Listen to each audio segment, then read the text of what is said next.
एक दिन एक बुजुर्ग डाकिये ने एक घर के दरवाजे पर दस्तक देते हुए कहा, चिट्ठी ले लीजिए। आवाज़ सुनते ही तुरंत अंदर से एक लड़की की आवाज़ गूंजी, अभी आ रही हूँ, ठहरो। लेकिन लगभग 5 मिनट तक जब कोई ना आया तब डाकिये ने कहा, अरे भाई, कोई है क्या? अपनी चिट्ठी ले लो, मुझे और बहुत जगह जाना है, मैं ज़्यादा देर इंतज़ार नहीं कर सकता। लड़की की फिर आवाज़ आई, डाकिया चाचा, अगर आपको जल्दी है तो दरवाजे के नीचे से चिट्ठी अंदर डाल दीजिए, मैं आ रही हूँ, कुछ देर और लगेगी। अब बूढ़े डाकिये ने झल्लाकर कहा, नहीं, मैं खड़ा हूँ, रजिस्टर्ड चिट्ठी है, किसी का हस्ताक्षर भी चाहिए। तकरीबन 10 मिनट बाद दरवाज़ा खुला। डाकिया इस देरी के लिए खूब झल्लाया हुआ तो था ही, अब उस लड़की पर चिल्लाने ही वाला था, लेकिन दरवाज़ा खुलते ही वह चौंक गया और उसकी आंखें खुली की खुली रह गईं। उसका सारा गुस्सा पल भर में फुर हो गया। उसके सामने एक नन्ही सी अपाहिज कन्या, जिसके एक पैर नहीं थे, खड़ी थी। लड़की ने बेहद मासूमियत से डाकिये की तरफ अपना हाथ बढ़ाया और कहा, दो मेरी चिट्ठी। डाकिया चुपचाप डाक देकर और उसके हस्ताक्षर लेकर वहां से चला गया। वो अपाहिज लड़की अक्सर अपने घर में अकेली ही रहती थी। उसकी माँ इस दुनिया में नहीं थी और पिता कहीं बाहर नौकरी के सिलसिले में आते जाते रहते थे।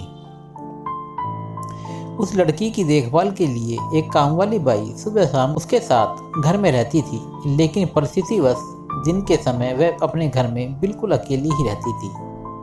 समय निकलता गया। महीने 2 महीने में जब कभी उस लड़की के लिए कोई डाक आती, डाकिया एक आवाज़ देता और जब तक वह लड़की दरवाजे तक न आती तब तक इत्मीनान से डाकिया दरवाजे पर खड़ा रहता। धीरे धीरे दोनों के बीच मेलजोल और भावनात्मक लगाव बढ़ता गया। एक दिन उस लड़की ने बहुत गौर से डाकिये को देखा तो उसने पाया कि डाकिये के पैर में जूते नहीं हैं। वह हमेशा नंगे पैर ही डाक देने आता था। बरसात का मौसम आया।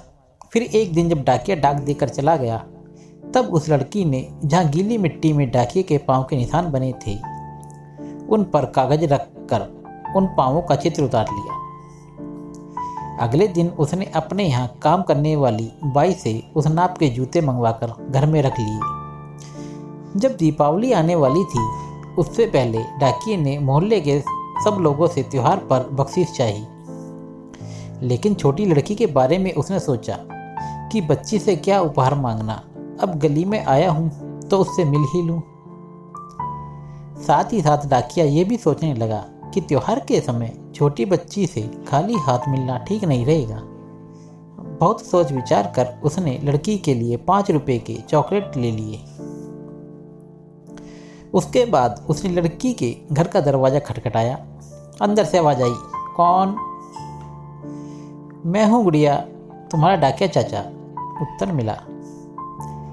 लड़की ने आकर दरवाज़ा खोला तो बूढ़े डाकिये ने उसे चॉकलेट थमा दी और कहा, ले बेटी, अपने गरीब चाचा की तरफ से।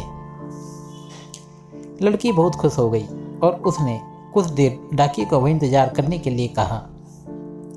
उसके बाद उसने अपने घर के एक कमरे से एक बड़ा सा डब्बा लाया और उसे डाकिये के हाथ में देते हुए कहा, चाचा, मेरी तरफ से दीपावली पर आपको यह भेंट है। डब्बा देखकर डाकिया बहुत आश्चर्य में पड़ गया।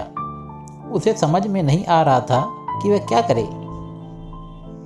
कुछ देर सोचकर उसने कहा, तुम तो मेरे लिए बेटी के समान हो, तुमसे मैं कोई उपहार कैसे ले लूं बिटिया रानी?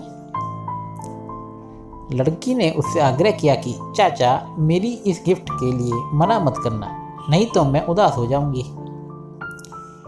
ठीक है, कहते हुए बूढ़े डाकिया ने पैकेट ले लिया और बड़े प्रेम से लड़की के सर पर अपना हाथ फेरा और मानो उसको आशीर्वाद दे रहा हो।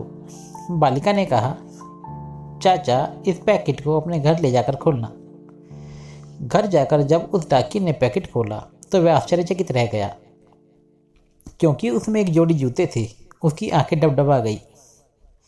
डाकिये को यकीन नहीं हो रहा था कि एक छोटी सी लड़की उसके लिए इतना फिक्रमंद हो सकती है। अगले दिन डाकिया अपने डाकघर पहुंचा और उसने पोस्टमास्टर से फरियाद की कि उसका तबादला फ़ौरन दूसरे इलाके में कर दिया जाए। पोस्टमास्टर ने जब इसका कारण पूछा तो डाकिया ने वे जूते टेबल पर रखते हुए सारी कहानी सुनाई और भीगी आंखों और रुंधे गले से कहा, सर, आज के बाद मैं उस गली में नहीं जा सकूंगा। उस छोटी अपाहिज बच्ची ने मेरे नंगे पाँवों को तो जूते दे दिए, पर मैं उसे पाँव कैसे दे पाऊंगा। इतना कहकर डाकिया फुट फुट कर रोने लगा। धन्यवाद।